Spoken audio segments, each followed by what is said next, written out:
Usulan masa jabatan presiden diubah dalam satu periode dari 5 tahun menjadi 8 tahun menjadi perdebatan publik. Ia adalah mantan Kepala Badan Intelijen Negara atau BIN AM Hendro Priyono yang mendengungkan wacana tersebut.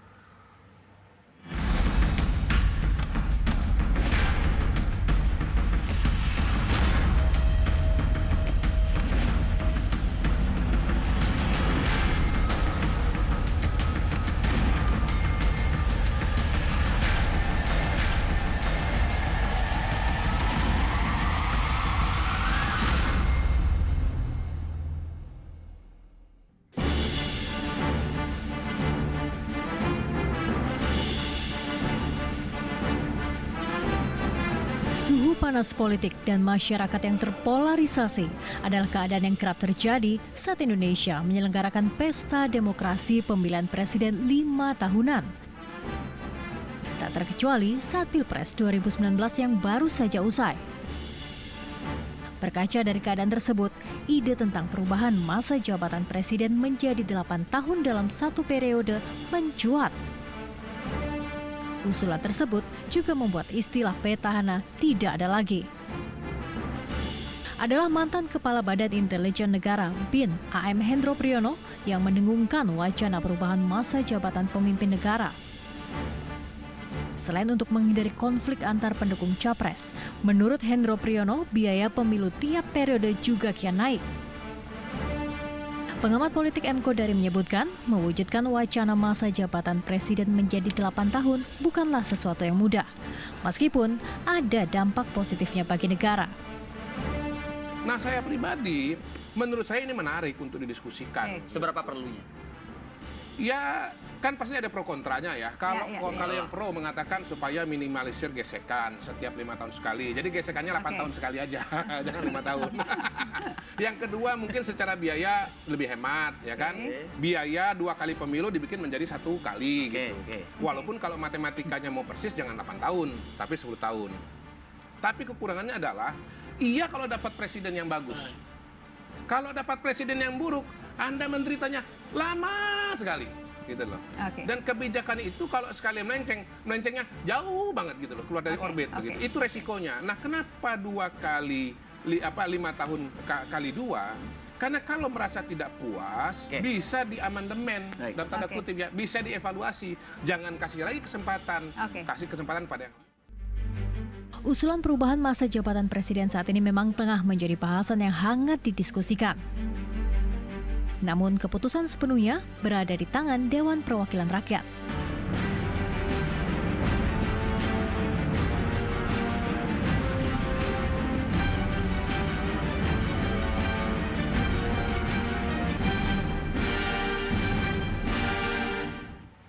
Apa urgensi perubahan masa jabatan presiden dari 5 tahun menjadi 8 tahun? Apa dampak positif dan negatif serta motif bergulirnya wacana politik perubahan masa jabatan presiden ini? Dan bagaimana peluang wacana ini dapat direalisasikan? Kami akan berbincang dengan Guru Besar Universitas Pertahanan Salim Said dan juga pakar hukum tata negara Mahfud MD. Selamat sore Pak Salim. Selamat sore, Pak Assalamualaikum Salim. Pak Prof Mahfud juga selamat sore. Assalamualaikum Prof. Assalamualaikum Prof.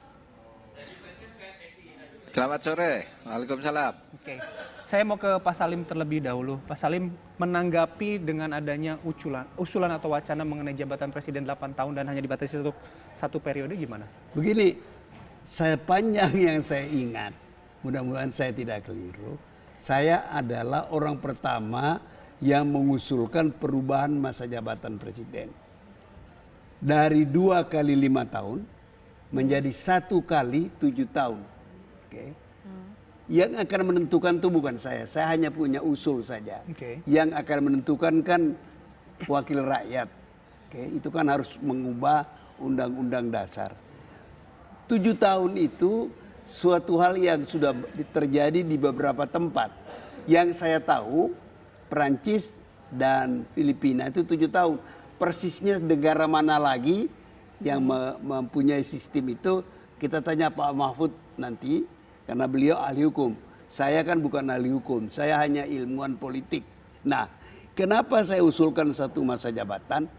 Yang saya usulkan itu bukan hanya presiden, semua jabatan politik yang dipilih rakyat, elected politician, dari presiden, gubernur, bupati, wali kota yang dipilih rakyat, itu satu masa jabatan saja.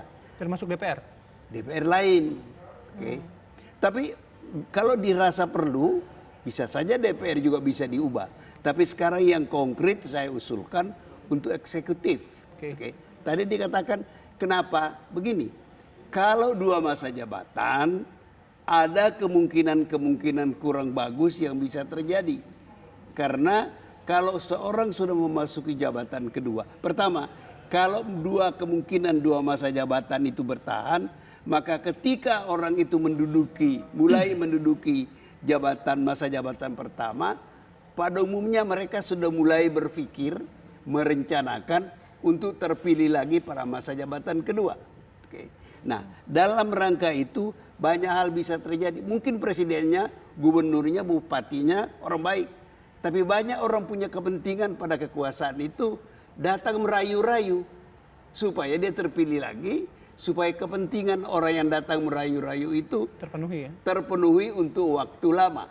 Saya dulu di ILC saya katakan jangan kejadian kayak orang di sorga, Nabi Adam di sorga digoda-goda oleh setan, akhirnya oleh Tuhan diusir ke bumi, kira-kira begitu. Well, metafor itu tidak persis benar, tapi itu yang harus dipikirkan supaya tidak terbuka kesempatan bagi petahana untuk menggunakan kekuasaannya masa jabatan pertama agar terpilih masuk ke masa jabatan kedua. Kita ini kan manusia semua. Sebaik-baiknya kita ini, Nabi Adam aja bisa digoda setan, apalagi kita manusia. Iya, kita ke Prof. Mahfud. Prof. Mahfud sejauh ini melihat wacana ini seperti apa, Prof? Kalau dari sudut hukum ya, itu tidak ada masalah, tinggal prosedurnya aja. Sebenarnya sekarang ada sebuah RUU ya yang sudah sudah selesai saya kira di Kementerian Kehakiman yang untuk jabatan hakim Mahkamah Konstitusi itu 1 kali tetapi 10 tahun atau 9 tahun gitu. Itu RUU-nya. Nah, kalau itu untuk presiden itu tentu seperti kata Prof. Salim tadi harus melalui amandemen Undang-Undang Dasar. Nah, kalau melalui amandemen Undang Dasar memang tidak sederhana, itu perdebatannya bisa panjang dan prosedurnya juga tidak sederhana gitu ya. Nah, saya kira alternatif yang muncul tentang itu banyak. Ada yang bilang 7 tahun, ada yang bilang 9 tahun. Profesor Salim Said sekarang mengusulkan 8 tahun, setelah sebelumnya mengusulkan 7 tahun. Saya kira bisa saja secara hukum. Dan secara politik itu kemudian tergantung pada kesepakatan orang yang mempunyai kekuatan politik untuk menentukan itu. Siapa itu? Yaitu partai politik dan anggota DPD gitu ya. Partai politik dan anggota DPD dengan prosedur yang tidak sederhana. Karena perubahan kalau di Undang-Undang Dasar itu harus disebut pasal berapa yang akan diubah, mau diubah seperti apa, mengapa akan diubah, itu nanti harus disetujui dalam taraf pengusulan itu oleh 2/3. Ya, oleh 2/3 anggota MPR gitu. Baru sesudah itu pengusulannya bukan 2/3, maaf, 1/3, tetapi persetujuannya nanti 2/3 gitu. Nah, itu prosedur yang harus ditempuh. Jadi bisa saja kalau ilmu hukum tata negara itu netral saja melihat itu. Artinya melihat ya silakan aja kalau memang politik mau begitu. Tapi segala risiko pasti dipertimbangkan secara ilmu politik. Kalau hukum tata negara itu paling membenarkan kalau mau begini aturannya, maka formulasinya begini, akibat-akibat hukum yang harus terjadi adalah seperti ini. Misalnya undang-undang lain begini, kaitannya dengan pasal sekian begini, dan seterusnya, dan seterusnya.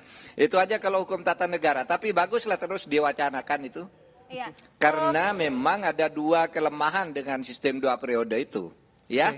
Ya, sejauh ini kalau Prof. Mahfud sendiri melihat sebenarnya banyak sisi positifnya atau ada lebih berdampak pada sisi negatifnya. Kalkulasinya seperti apa, Prof? Sisi positifnya itu sirkulasi kepemimpinan itu bisa berjalan lebih cepat ya.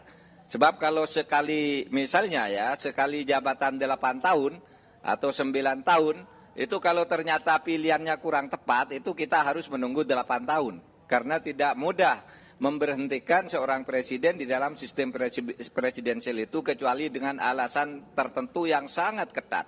Tetapi sisi positifnya yaitu tadi seperti dikatakan oleh Bang Salim Said gitu ya. Pertama itu menghindari orang bekerja hanya 3 tahun pertama. Biasanya 3 tahun pertama pada periode pertama itu bagus gitu, tapi sudah memasuki tahun keempat itu sudah mulai kampanye. Mulai tidak konsentrasi, koalisinya sudah mulai sendiri-sendiri, kemudian ada juga kemungkinan menyalahgunakan jabatan, menyalahgunakan kekuasaan dengan memanfaatkan fasilitas-fasilitas negara yang melekat pada jabatan itu. Itu bisa saja kalau dilihat dari sudut positif negatif dari itu. Oke, baik. Saya ke Pak Salim lagi. Pak Salim, tadi kan di awal salah satu yang diusulkan oleh Pak Salim adalah 7 tahun satu periode.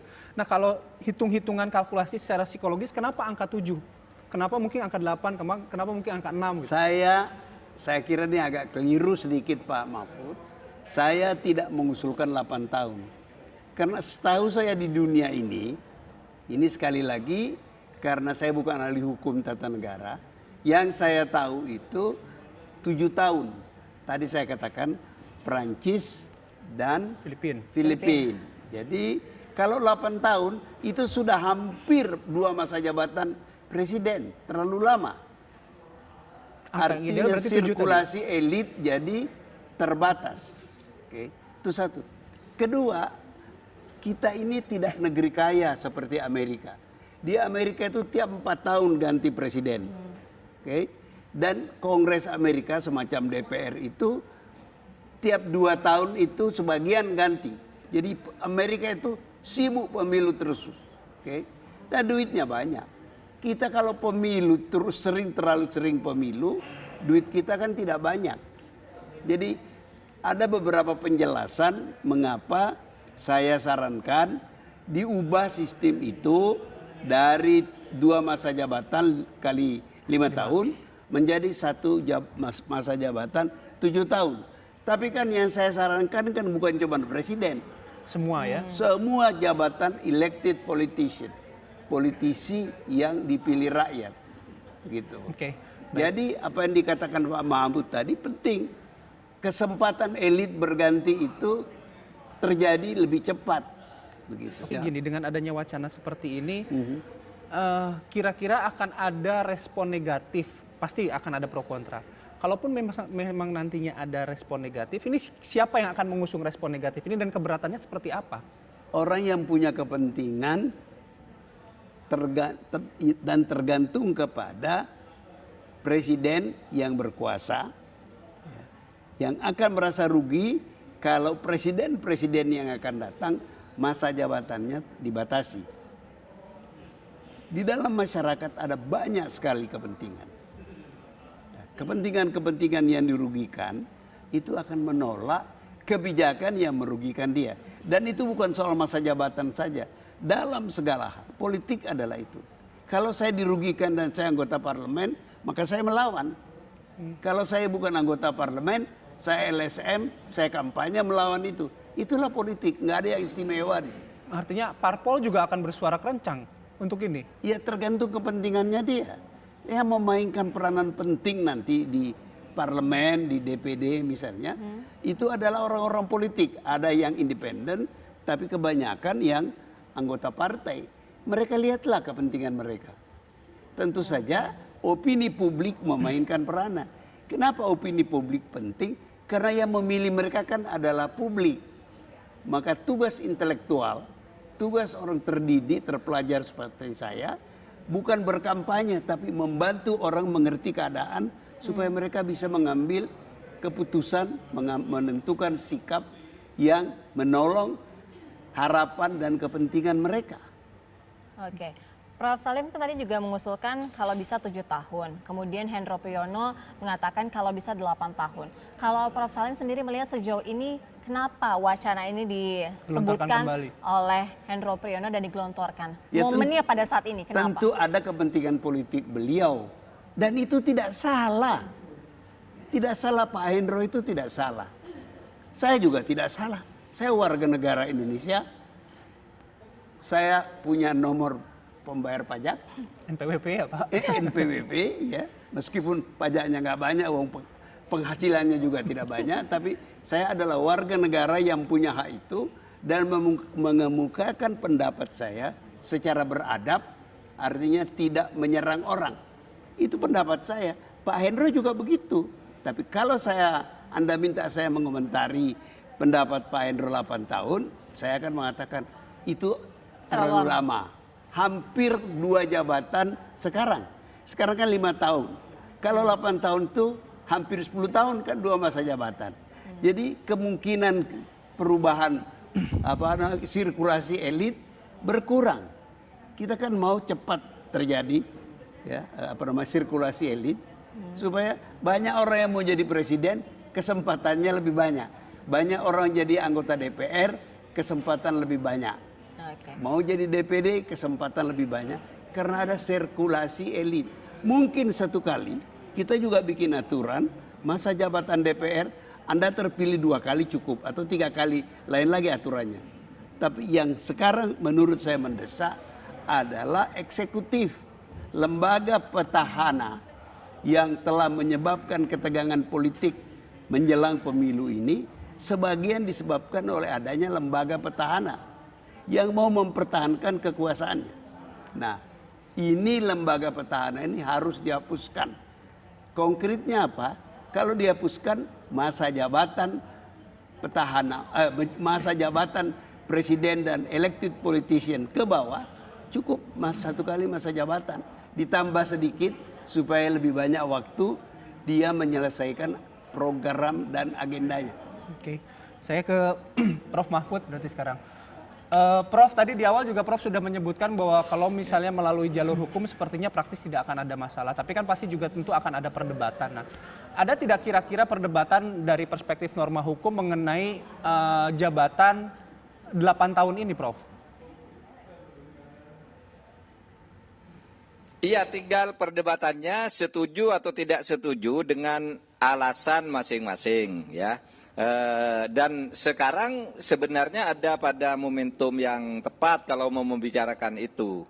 Karena apa? Karena sebentar lagi DPR dan MPR dan DPD baru akan dilantik bulan 1 Oktober yang akan datang gitu.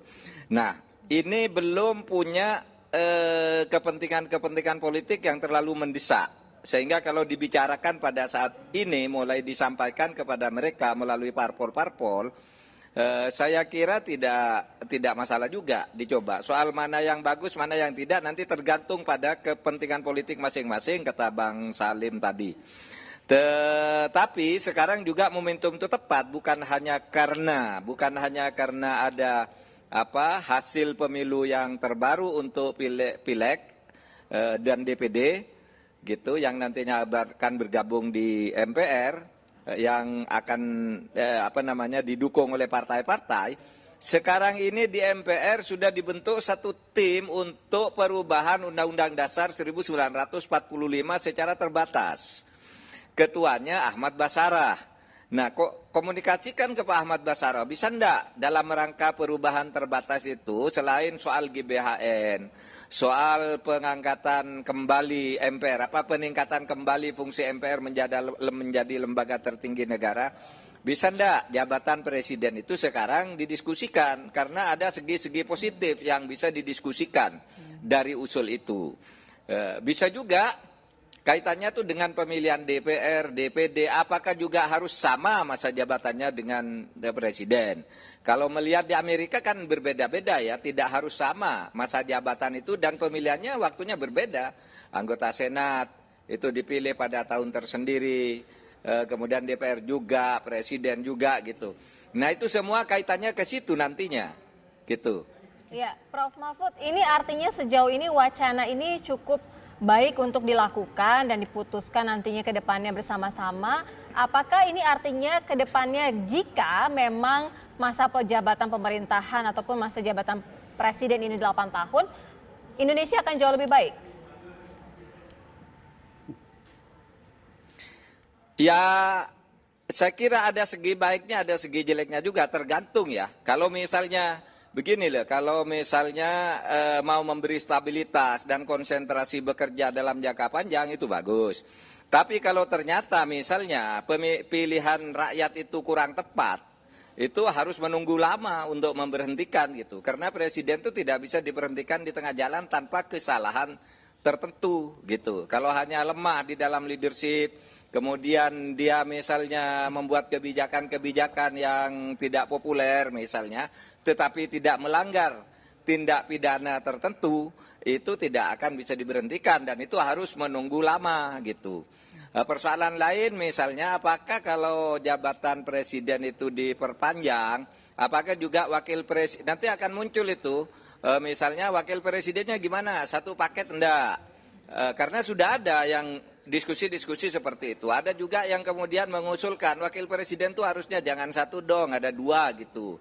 Ada yang wilayah barat, wilayah timur, sudah ada. Itu sudah lama didiskusikan. Dan itu sebenarnya sudah pernah didiskusikan di dalam panitia ad hoc MPR tahun 1999 sampai 2001. Itu terbukukan dengan baik di dalam risalah persidangan MPR. Jadi itu sudah pernah didiskusikan, tetapi dulu tidak mendapat persetujuan yang yang cukup signifikan, sehingga akhirnya kembali 2 kali.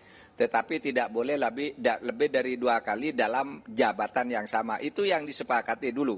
Kalau membuat kesepakatan baru, saya kira bisa. Oke. Prof, tapi kira-kira kalau menjawab pertanyaan begini, kira-kira apa ya motivasinya Pak Hendro Priyono ini menggelontorkan ide itu sekarang?